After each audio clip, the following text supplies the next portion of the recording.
Tapi jadi sini kan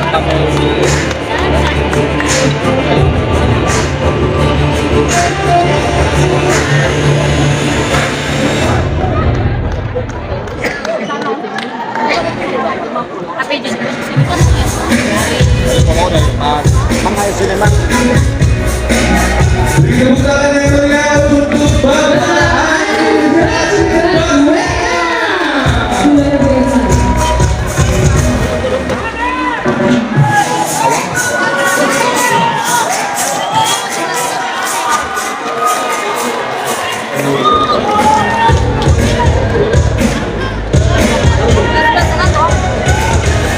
sana lagi di atas. Jualnya cewek. Bisa dekat yang kanan. Oh makan. Ya ntar. Jadi Kita di makan. Assalamualaikum warahmatullahi wabarakatuh. Selamat siang, salam sejahtera untuk semuanya. Sampurasun. Alhamdulillah, senang sekali bisa kembali ke kota Bandung, kota yang memberikan kepada kita semua inspirasi. Tadi diceritakan tentang anak muda di Bandung sejak zaman kolonial, anak-anak muda sudah bergerak untuk Indonesia yang lebih baik. Tepuk tangan untuk semua yang ada di sini. Saya ingin menyapa sebentar kakak-kakak di depan dari jajaran DPP Partai Nasdem, Pak Sugeng Suparwoto. Boleh tepuk tangan Pak Sugeng Suparwoto. Ketua DPW Jawa Barat, Kansan Mustafa. Kemudian Ketua DPD Bandung, boleh tepuk tangan sekaligus. Dan Kang Farhan yang insya Allah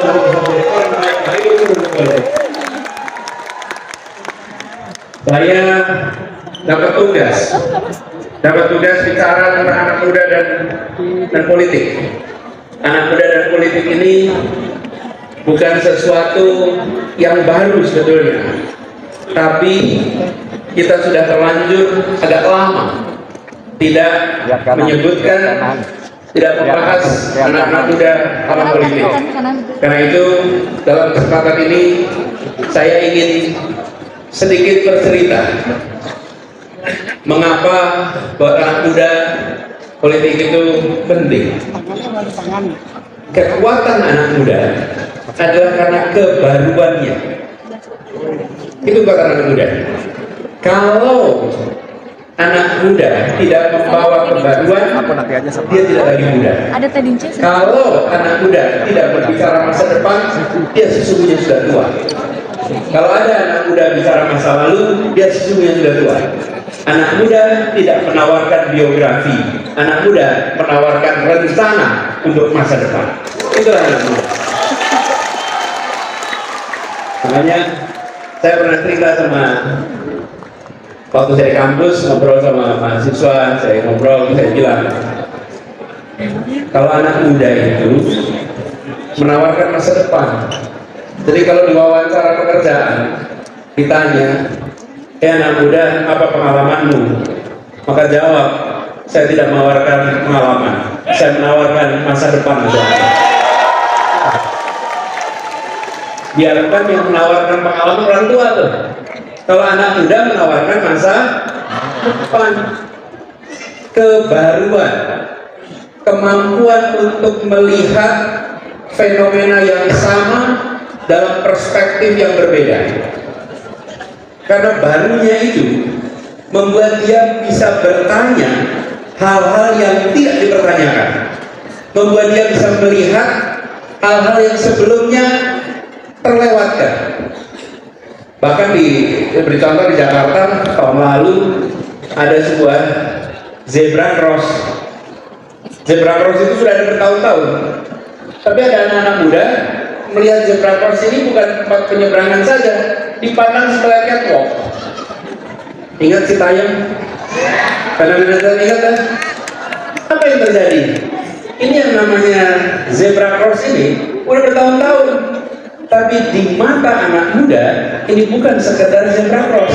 Ini adalah tempat untuk fashion show. Oke? Apa yang menarik? bukan soal fashion show-nya. Anak muda memiliki kacamata kebaruan yang orang-orang sebelumnya tidak melihatnya. Jadi anak muda ini punya kebaruan, menawarkan masa depan. Anak muda melihat ke depan. Dan kalau ada anak muda sudah lulus biografi, sesungguhnya dia sudah tua. Dia sudah tua. Kalau anak muda tidak boleh menulis biografi. Anak muda itu menuliskan cita-cita, menuliskan mimpi, menuliskan gagasan. Itulah anak muda. Dan karena anak muda punya mimpi, maka anak muda adalah stok pemimpin masa depan. Perhatikan tuh kata mimpi dengan mimpin, pemimpi dengan pemimpin.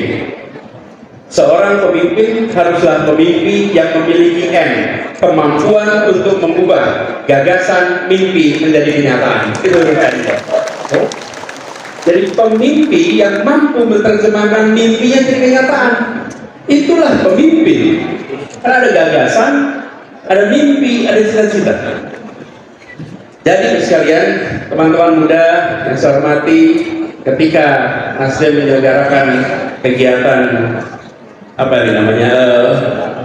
Nasdem Youth Festival, maka sesungguhnya ini forum untuk melihat ke depan. Dan politik adalah tempat pengambilan keputusan-keputusan. Keputusan yang dilakukan hari ini, implikasinya bukan masa lalu, implikasinya masa depan. Politik adalah tempat di mana keputusan atas masa depan itu dibuat. Anak muda memikirkan masa depan, politik memiliki konsekuensi di masa depan. Keduanya harus menjadi satu kesatuan. Jadi kalau lihat anak muda menawarkan masa depan, politik menentukan masa depan. Teman-teman sekalian, ketika kita bicara politik menentukan masa depan, saya beri contoh. Ketika hanya segelintir orang bisa ikut pendidikan di Bandung, ini salah satu pusatnya. Zaman kolonial Belanda, keputusan politiknya apa? Keputusan politiknya pendidikan dasar untuk sebagian orang, pendidikan tinggi hanya untuk kaum migran. Hanya untuk Anda. Kalau bukan dari kaum migran, tidak dapat pendidikan tinggi. Itu keputusan politik. Ketika Indonesia merdeka, diubah. Generasi pendiri Republik ini, mereka mendorong didirikan SMA di kabupaten-kabupaten di seluruh Indonesia. Mulai tahun 50-an dibuatlah SMA seluruh Indonesia. Lalu siapa gurunya? Para mahasiswa dikirim dari guru. Namanya PTM, Pengerahan Tenaga Mahasiswa. Apa yang terjadi? Tahun 60-an terjadi ledakan jumlah mahasiswa. Di tahun 60-an untuk pertama kalinya dalam sejarah bangsa ini, anak bukan siapa-siapa bisa mendapatkan pendidikan tinggi. Itu tahun 60-an. Dan Bandung salah satu rumah yang paling banyak menampung anak-anak bukan siapa-siapa. Termasuk ibu saya sekolahnya di Bandung sini. 4 sekolah. Kuliah di 4, masuknya tahun 58. Tahun 58 masuk 4 di Kuningan. Waktu itu daerah besar di Kuningan. Di Kuningan tidak punya SMA. Di tahun 50-an ada SMA, dikirim SMA-nya ke Cirebon. Dan di sini ada SMA. Lalu dikirim kuliahnya ke Bandung. Itu satu lapis generasi. Itu bukan anak siapa-siapa, dari orang biasa-biasa saja bisa masuk perguruan tinggi. Tahun 70-an mereka membentuk generasi kelas menengah pertama Indonesia. Dan tahun 80-an kita menyaksikan eskalator sosial ekonomi menemukan babak baru bagi Indonesia. Diperlukan waktu 3 dekade itu berdampak. 50-an, 60-an, 70-an. Siapa dididik apa hari ini menentukan siapa akan duduk di mana besok. Keputusan jalan tol, keputusan tentang penempatan bandara, keputusan tentang pendidikan, keputusan tentang kesehatan, itu semua keputusan politik. Tapi sering sekali kita justru enggan berada di wilayah itu. Saya pernah ngobrol dengan seorang mahasiswa, saya tanya gini, besok kalau udah lulus rencananya mau apa? Pak Rektor, saya mau bisnis ya. nggak tertarik masuk politik? Enggak, Pak. Dan wajah mahasiswa itu ke saya kelihatan agak aneh. Kok rektornya tanya mau masuk politik? Lalu saya tanya balik, kenapa nggak mau masuk politik? Karena politik itu kotor, Pak. Jadi saya tanya balik, kalau bisnis bersih ya? Bisnis bersih ya? Tapi sekalian, kotor dan bersih bukan soal sektor. Kotor dan bersih adalah soal cara menjalani di sektor apapun. Mau masuk sektor pendidikan pun bisa kotor. Mau masuk bisnis pun bisa kotor. Mau masuk politik pun bisa kotor. Tapi juga mau masuk pendidikan bisa bersih. Mau bisnis bisa bersih. Dan masuk politik pun bisa dikerjakan dengan cara yang benar. Jadi bersih atau kotor bukan sektor, itu adalah bagaimana cara kita menjalaninya. Nah, kita membutuhkan orang-orang yang tak bermasalah lebih banyak masuk di wilayah politik. Ini cerita sedikit pengalaman masa kecil. Waktu saya SD, saya itu dibolehkan naik sepeda jauh kalau kalau perginya ke perpustakaan. Perpustakaan itu kira-kira dari rumah saya sekitar 4 km. Saya SD kelas 5 kira-kira 4-5, boleh naik sepeda keluar dari kampung ke jalan aspal, karena kalau di kampung jalannya tanah. Boleh naik aspal asal ke perpustakaan. Jadi saya ke perpustakaan. Tapi sebenarnya ke perpustakaan itu bukan karena saya senang baca. Ke perpustakaan itu karena saya senang naik sepeda. Jadi naik sepedanya yang saya senang, bukan bukunya. Mana boleh kita suka buku kelas 9 SD. Buku itu nomor sekian, naik sepeda, bermain. Tapi karena pilihannya hanya ke perpustakaan, jadi saya pinjam buku. Buku yang saya pinjam buku-buku biografi. Siapa yang saya pinjam biografinya? Saya baca buku biografi internasional maupun lokal. Yang lokal siapa? Saya baca buku biografi Soekarno. Saya baca biografi Agus Salim, Muhammad Hatta, Sahrir, Sokro Aminoto. Itu tokoh-tokoh itu saya baca semua bukunya, biografinya. Ketika saya baca, orang tua saya bilang, "Nis, kamu lihat ini ya contoh, lihat ini ya contoh." Semua nama-nama yang disebutkan yang saya baca itu kalau kita tanya hari ini profesi mereka apa? Kalau tanya hari ini, politisi. Soekarno itu profesinya apa? Kalau tanya profesi hari ini, apa kira-kira? Politisi. Kalau Bung Sahrir apa profesinya kira-kira? Teman-teman sekalian, Sokro Aminoto, Soekarno, Sahrir, Hatta, Natsir. Kalau ditanya profesi hari ini, mereka berprofesi sebagai politisi. Tetapi karena mereka berpolitik dengan gagasan, berpolitik membawa integritas, berpolitik untuk kepentingan masa depan bangsa, maka mereka menjadi contoh-contoh di rumah tangga seluruh Indonesia. Kita harus mengembalikan itu. Kita harus mengembalikan bahwa mereka-mereka yang berada di wilayah politik adalah mereka yang berintegritas, berkompetensi, memiliki kedekatan dengan rakyat, peduli dengan kepentingan publik, mementingkan keadilan bagi semua, sehingga politik kita menjadi politik yang diteladani oleh keluarga-keluarga di seluruh Indonesia. Karena itu kita membutuhkan apa? Membutuhkan orang-orang baik, orang-orang tak bermasalah masuk politik. Masalahnya sekarang ini fenomenanya unik. Bila ada orang bermasalah masuk politik, malah dipermasalahkan. Tapi bila ada orang tak bermasalah masuk politik, dipermasalahkan. Kalau orang bermasalah masuk politik, malah dibiarkan. Bagaimana ini bisa berubah? Republik ini tidak akan berubah bila orang-orang baik, orang-orang tak bermasalah mendiamkan ini terjadi terus. Kita membutuhkan anak-anak muda. Anak-anak muda itu memiliki kebaruan.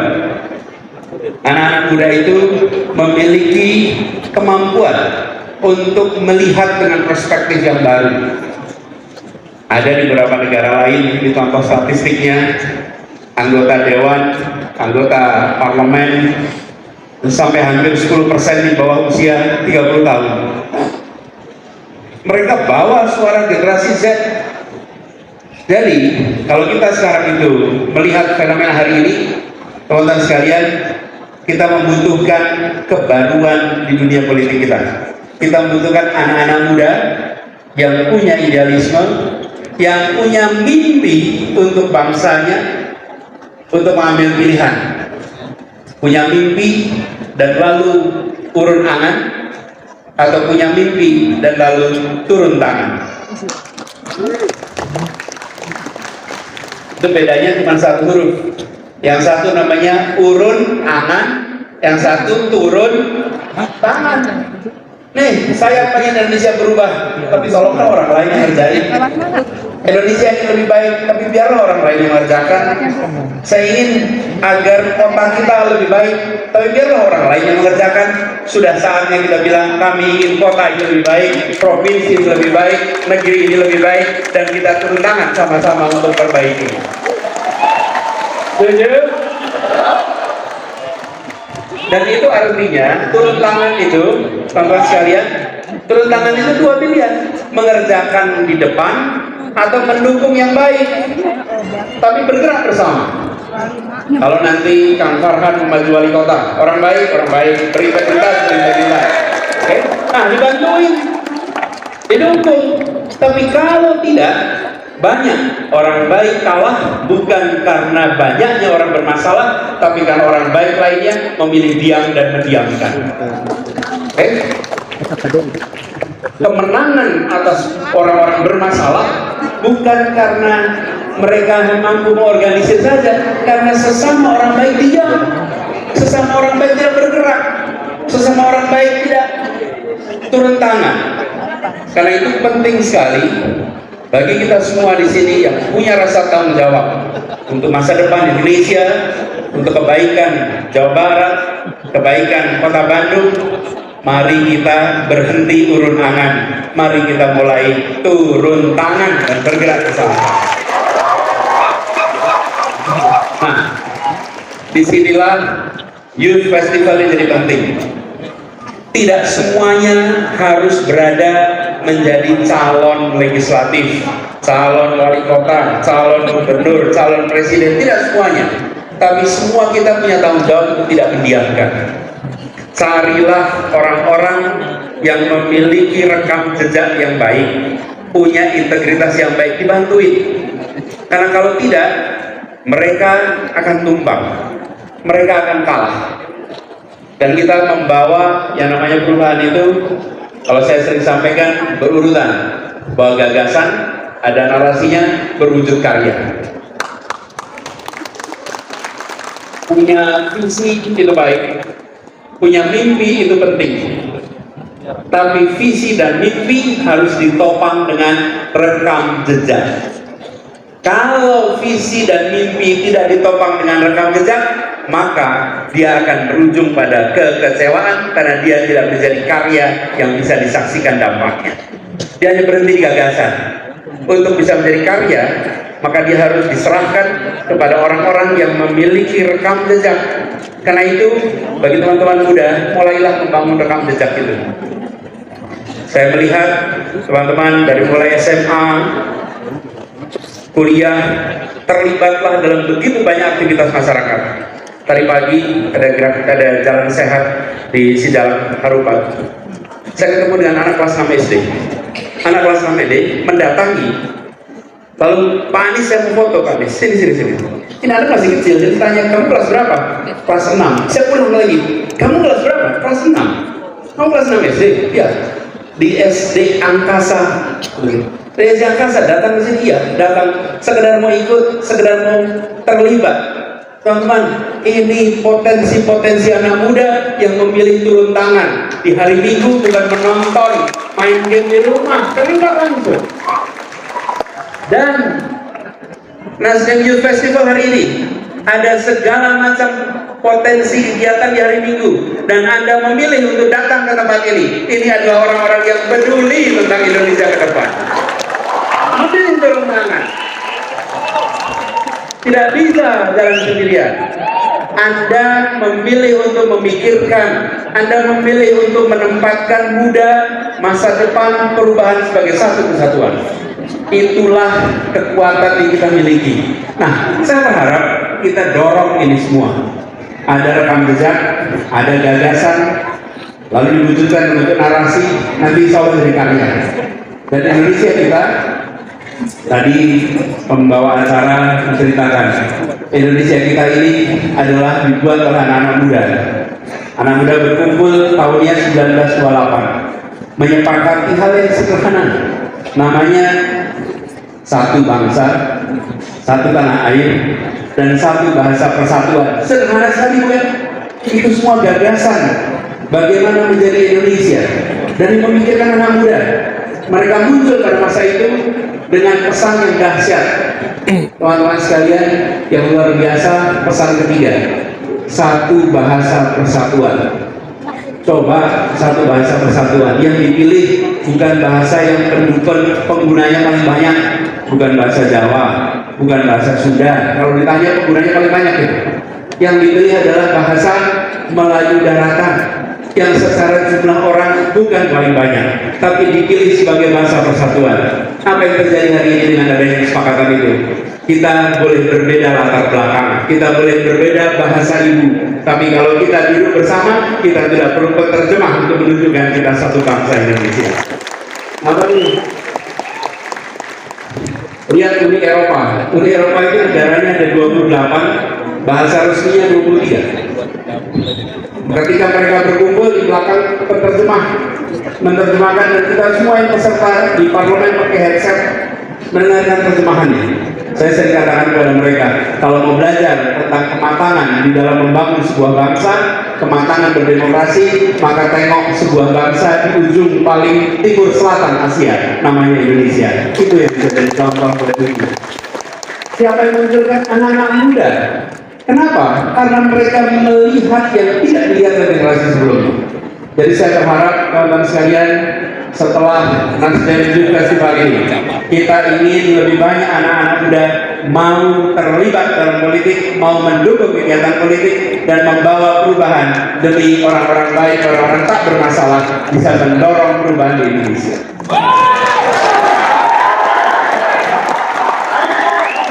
Saya berharap semua yang terlibat, yuk kita dorong sama-sama.